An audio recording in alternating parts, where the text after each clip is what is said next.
The Great American Bash takes place this Saturday in Atlanta, Georgia at Center Stage. Now, the show will be taking place in the afternoon, so it can go head to head with AEW's All In show, and that's the only reason this show is happening, and it's upsetting because this Great American Bash show is just a way for WWE to have an excuse to run against AEW's biggest show of the year. And I don't cover AEW on my channel, cover WWE, but I'm annoyed by it. And I think it's hurt NXT. The quality of NXT has gone down lately, and I think it's because of this show. There's no need for this. The card has been subpar. They've done a horrible job at building up this show. It feels like what it should be is a Great American Bash TV special on NXT, which they would do those every year.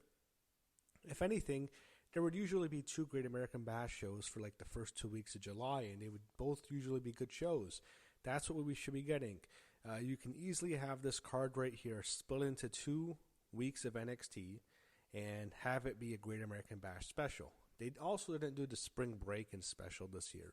They usually don't do those 2 every year. And Halloween Havoc's usually both a PLE and a TV special, but this is all the Great American Bash needs to be this year. A TV special for NXT. You don't need to do a PLE, doing it right out, just having an excuse to try to take some viewers from AEW. And it's not working because you can look at WWE's ticket sales for this Great American Bash show at Center Stage. It's doing poorly, and this is what's going to happen when you do 3 shows in the same market. It costs a lot to go to these shows, even if you get the bundle packages. You want to go to Saturday Night's Main Event, which is the biggest draw. Then the second show is Evolution, and this is by far the 3rd show. And it's disappointing that WWE is running the show. There's no need for it.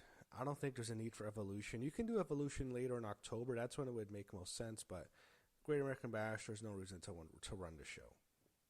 Also, it's a waste because this used to be one of WCW's biggest shows every year. Starrcade was always the biggest, but Great American Bash was always a big show. And when WWE took it over, it just became like a C-tier pay-per-view.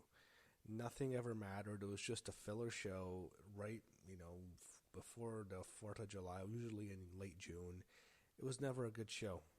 And it was just always as I said, a C-tier pay-per-view every year. And then they eventually made it into a PLE. Not a PLE, a TV special for NXT. And that's where I thought they did the best usage of it. It was always a good show. They'd put on good matches. It was a nice 2-week special of NXT in the first 2 weeks of July. But here, it's just isn't necessary, man. I'm almost just annoyed that they're doing the show. I don't think they need to. And as I said, the card, looking at it, it just feels so thrown together, and it's as if they're just not putting out any effort at all. It's just counter-programming for the sake of it, and it's disappointing that they're wasting NXT here. And it's a C-tier, almost like a D-tier NXT show going up against AEW's biggest show of the year. It's almost setting up NXT for failure, and I'm annoyed by it. Anyway, here's what we got. We have a contract signing for the TNA Championship on the show. Why isn't this just on NXT? I don't know, but Trick Williams is the champion, and he's also going to have to defend his title in a triple threat match with Joe Hendry and Mike Santana, and I think it's at Slammiversary. I don't give a flying fuck about this. I don't care. I'm going to skip this.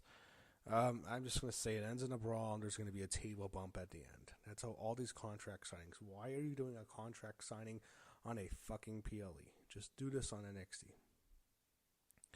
So you have Jasper Troy taking on Javon Evans. I've got Javon winning this match. I think it makes sense. Jasper Troy doesn't impress me. He's just one of these guys who won the LFG show. It doesn't impress me. I don't find anything about him appealing. It's just some guy who wears chains. What is he, the Bruiser Brody?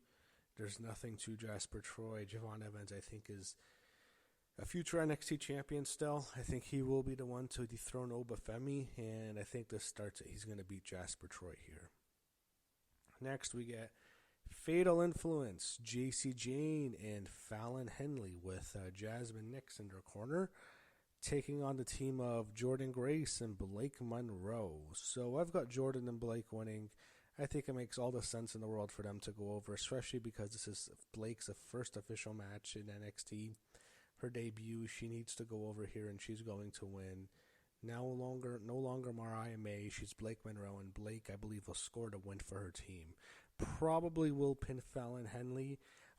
As for Jordynne Grace, she'll win with her team, but I think this is setting up what I think is going to happen on the next night. I'll talk about that in my Evolution predictions, but I don't think things are going to go so well for Jordynne Grace. But I do think her team will win this. But I do think Blake will get the win. As for the NXT Women's North American Championship, you have Ruca defending her title against Izzi. Yeah, I'm not into this. Izzi, I know she's dating Braun Breaker. I don't know much else about her. She's in the culling group. I'm just not impressed with her.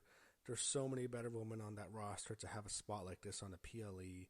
I don't know why they have to go with Izzi here. There's so many good women, so many talented women in NXT, and it just feels like this match is almost just a waste. I mean, you can't have Ruca face Kalani Jordan on every PLE, even though I wouldn't complain if they did that. But here, I don't know. I'm just not into this. Ruca's going to win. Izzi, I don't think wins. I think Sol takes this here. Eventually, she might lose to Izzi, but here I don't think so. I think Tatum Paxley will be involved. Zaria will be involved, but Ruca in the end, I believe, retains her belt. Up next, we have the NXT North American Championship, and easily for me, my most anticipated match. Falls Count Anywhere. It's Ethan Page defending his title against Ricky Saints. I think many people would pick Ricky to win because he's the babyface here, and he's way more over. And people want to see him get his redemption after Ethan Page destroyed his neck almost a month ago now. I just think it makes more sense for Ethan Page to win because I think he's going to stay in NXT for a while. I think he has a good thing going on with the Vanity Project as a heel group, and they're going to follow him around. I think the Vanity Project will be the decisive factor here. They'll get involved. You might even see Dark State get involved here. I would be against that, but Ethan Page, because it's Falls Count Anywhere, is going to win this match, but he's not going to win clean. It's a dirty victory. It's a heel victory. There's going to be a whole bunch of interference. It'll be an entertaining match. I think this is definitely going to be the match of the night, and I'm also interested to see how they do this match because it's on center stage and it's a small venue, so they don't have as much room as they do in an arena. So I'm almost kind of interested to see how they do it, and also the venue does look different, so it's a different look to it. It'll be interesting to see. I'm actually looking forward to how they pull this off, and I'm interested in this match by far and away the most anticipated match on the show, easily for me, but I do think Ethan Page will win with heel outside interference helping him. Main event, we have the NXT Championship on the line. Femi defending his title against Yoshiki and Inamura. So they're doing the whole thing with Briggs and Femi. If you watch NXT last Tuesday, it would make you think the main event for this show is Josh Briggs challenging Femi for the NXT Championship, and that's not what's happening. It's Josh Briggs in the corner of Yoshiki Inamura as he challenges Femi. I think we all know the winner here. This should be a good match. Inamura is very good, and Femi is very good. They'll have a good match. I'm sure they'll work well together. It'll be a good, tough, big guy man match. There'll be spots where people think Inamura is going to win. He's not going to win. Nobody thinks he's going to win. Femi, the ruler, will retain the title. I'm not impressed with Femi. I find him boring. I find him dull. I don't find him to have much charisma.